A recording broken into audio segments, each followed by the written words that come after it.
Croissance, innovation et mise en relation, c'est le triptyque, les mots-clés du comité Richelieu.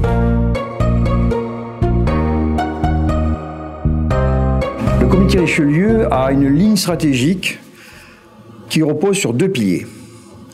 D'un côté, l'engagement du marché, des actions pro-business. De l'autre côté, porter la voix des entreprises innovantes auprès des pouvoirs publics. On va donc développer, pour les actions pro-business, des rencontres avec des acteurs de l'économie et surtout faire en sorte que des grands comptes puissent rencontrer des PME et des start-up. On va le voir à travers des forums PME Innovation, où on peut organiser 150 speed dating à une journée avec les dirigeants de la recherche et des achats de l'EDF, ou encore des groupes de la défense comme la DGA. Bref, faire en sorte que des PME puissent accéder à des patrons d'achat ou de la R&D. Alors, Digital Impulse est un concours de PME et de start-up qui est mené par Huawei en partenariat avec le comité Richelieu, Business France et BPI France. C'est un concours qui veut promouvoir avant tout une démarche partenariale dans un écosystème français avec un prix qui va être du cash, de l'argent qu'on va donner à ces startups pour leur développement, pour créer des jobs, pour continuer leurs projets. Et cette démarche partenariale, elle a pour objectif d'ancrer l'entreprise, donc Huawei en France, de développer ses contacts avec ses partenaires qu'on a dans 4 villes, en l'occurrence c'est Lille, Paris, Lyon et Nice, mais aussi avec des acteurs comme le comité ou comme Business France.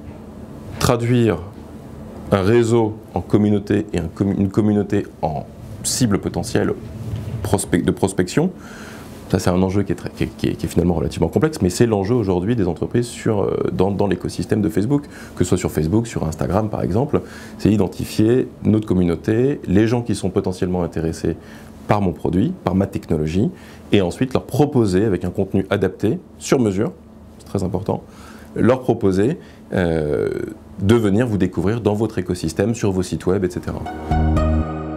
Les actions pro-business, c'est aussi être en mesure d'organiser ces rencontres à travers le financement, qui est un des sujets de préoccupation des PME. C'est aussi favoriser le développement des plateformes collaboratives de type crowdfunding. Donc le financement, c'est la deuxième pierre pro-business finalement, après l'engagement de marché. Le programme d'investissement d'avenir que gère le Commissariat général à l'investissement a pour objet de soutenir l'innovation, l'excellence et d'accroître le potentiel de croissance. Alors quand on dit ces mots, on voit tout de suite la place des PME. Les entreprises petites sont souvent porteuses d'idées nouvelles.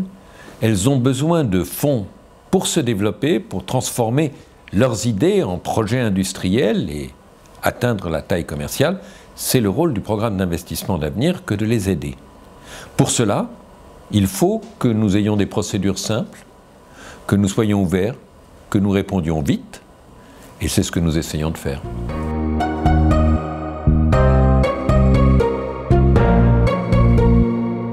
On est un influenceur en ce sens qu'on porte la voix des PME innovantes auprès des pouvoirs publics et on va chercher à faire passer des messages sur les problématiques auxquelles sont confrontées les entreprises innovantes. Ça peut démarrer au tout début avec, par exemple, les premiers contacts qu'on a développés avec l'École nationale d'administration, l'ENA, qui est en train de porter sa propre évolution, et on le verra avec Nathalie Loiseau, où on développe le concept de start-up de l'État. On travaille sur l'innovation publique. Une politique publique d'aujourd'hui et de demain n'a pas forcément vocation à ressembler à celle qu'elle était hier. Il faut partir des besoins, il faut partir des utilisateurs, particuliers et entreprises, et dessiner ces politiques différemment. C'est ce qu'on enseigne désormais à l'ENA, on enseigne du design de politique publique et on encourage des expérimentations, des propositions par les élèves pour que quelque part on participe à une notion qui commence à émerger, celle de start-up de l'État, que l'administration puisse accueillir des propositions, des expérimentations ouvertes évidemment sur le secteur de l'entreprise et ouvertes sur l'innovation.